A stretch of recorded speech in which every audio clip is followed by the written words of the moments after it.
Crest 24, it's six in the series, and it continues to focus on occupational and health of workers in the automotive supply chain. As pointed out by Sir, highlighted by Sir, in addition to the analysis that we have done in previous reports, in this version of report, we have incorporated participatory research that's done by the workers in the community and a comparative analysis of gender disparity.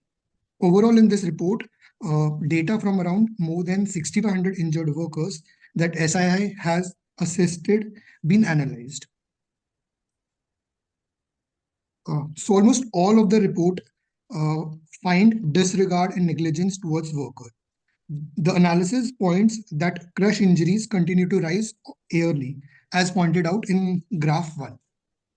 More than 3/4 of the cases of crushed injuries are on power press, and this is common across both the locations of our of Safe in India operations, that is Haryana and Maharashtra, as it is shown in graph 2.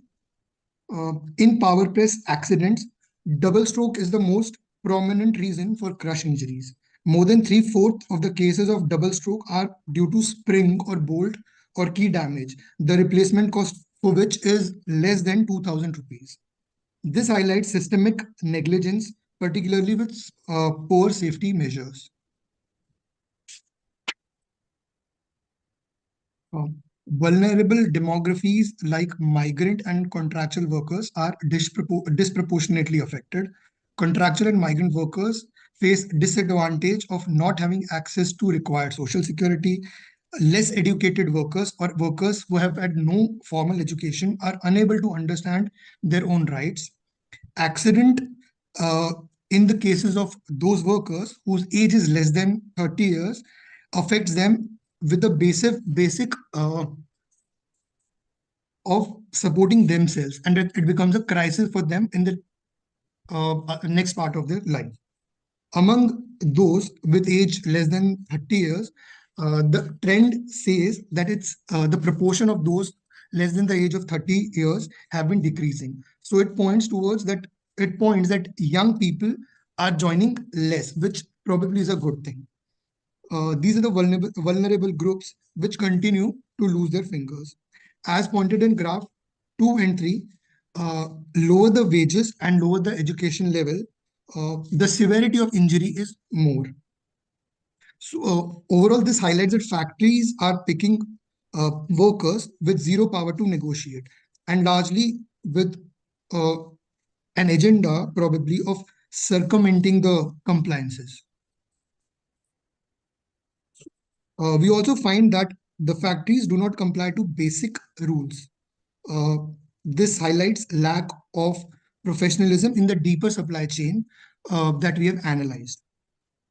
Even after paying the premium, workers do not get to avail medical benefits as under the ESIC Act, a case which is prominent in majority of the cases of severe accident, where they get ESIC Pehchan card only after the accident. Additionally, common to all cases of severity, ESIC compliances decrease with increase in the severity of cases.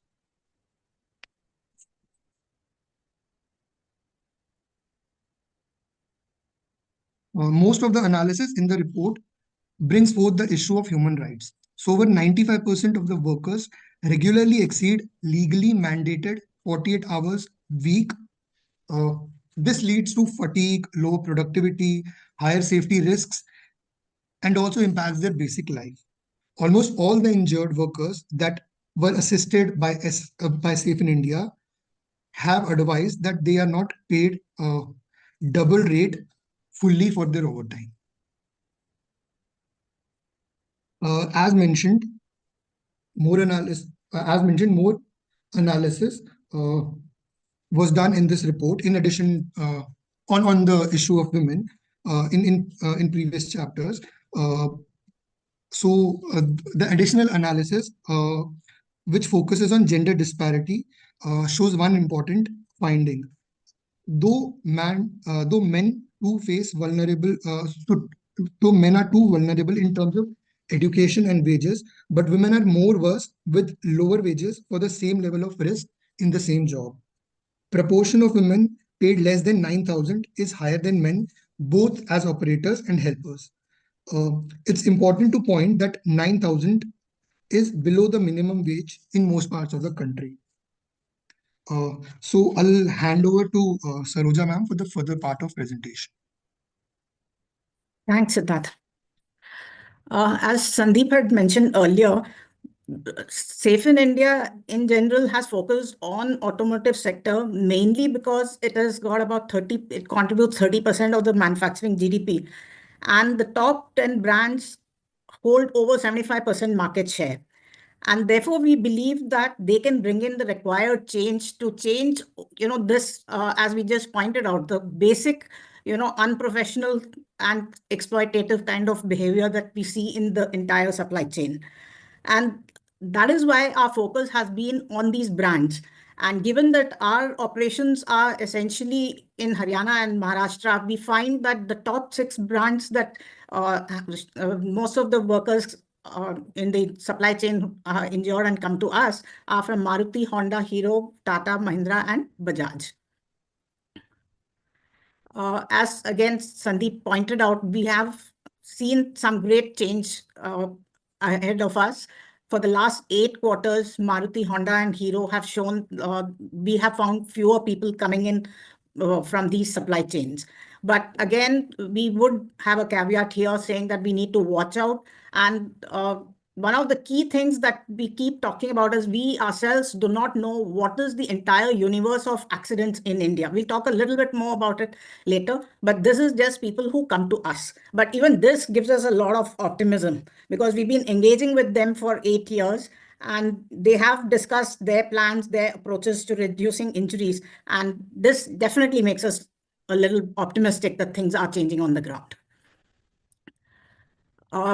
The graph in these three for these 3 brands seem to be opposite, but we would give them the benefit of doubt here. We opened our office in Pune in 2022, and there is likely that there was latent demand for the kind of services that we provide, and therefore the number of accidents that we see have been going up. But this is just our optimistic view. We are hoping it will come down, but we will keep tabs and report to you again next year on this.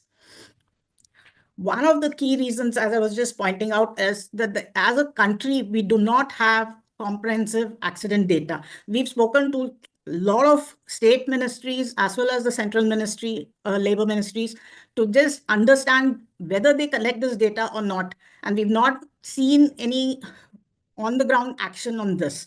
The latest DG Fastly report, for example, for 2022, if you look at the last number in the lower part of the graph, it says in 2022, in Haryana, 48 people had non-fatal accidents. And SI alone has met 1199 people. With this vast gap between what is the reality on the ground versus what the government is taking as the measure, obviously the policy changes are going to be very delayed because if you do not know the actual quantum of the problem, you're not going to address it.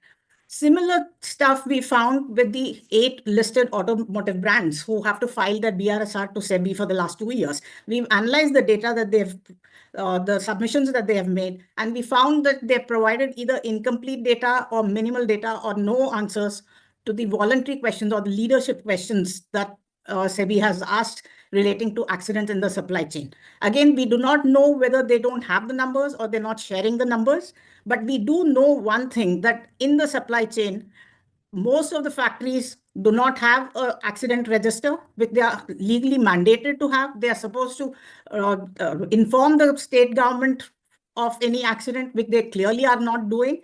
And more importantly, most other countries, you find people have even files of near misses, which they take very seriously to avoid having accidents.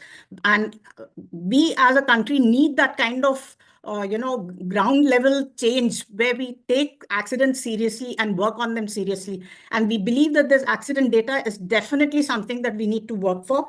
And it is not as if that the country doesn't have this data in some form or the other, because we ourselves know that ESIC has data on whom they are providing permanent disability benefits to. And that number is infinitely larger than the 48 that has been given here as the non-fatal injuries in Haryana. So we need to work together to get all parts of the government as well as the brands to come together and look at how to reduce these grievously injured. And next slide, please. And the participatory research that Sandeep again was talking about is actually another step, as we see, towards identifying what is the kind of data and what is the kind of resources that we need to put in to identify all the problems that the workers have. In this 1 year that we helped them carry out this participatory research, there were more than 32 meetings. The workers went out and met with their own colleagues and collected data on what are the various issues and how many accidents they see and what kind of accidents, where in the factory do they see accidents. And they've also made a lot of recommendations and their own expectations of the government as well as the factory owners and the automotive brands. We at SII have also been making a lot of operational and strategic recommendations, policy recommendations to the automotive brand for the last 8 years. We have a report called Safety Niti. I hope all of you have heard about it and have, please do go and download the report from our website. The latest version was launched in August. And in this report, we analyzed the OSH policies of these 10 brands and look at how they have changed over time. And this is just a snapshot where you can see where it started with how many greens and how many reds and how things are moving. But at the same time, you can see how many more reds are left for us to work on and get things together in this country so that we, as a country, we can be proud to say that we have minimum accidents, our productivity is going up, and we stand tall among the global players in this whole, manufacturing supply chain that we would like to be proud of. Thank you.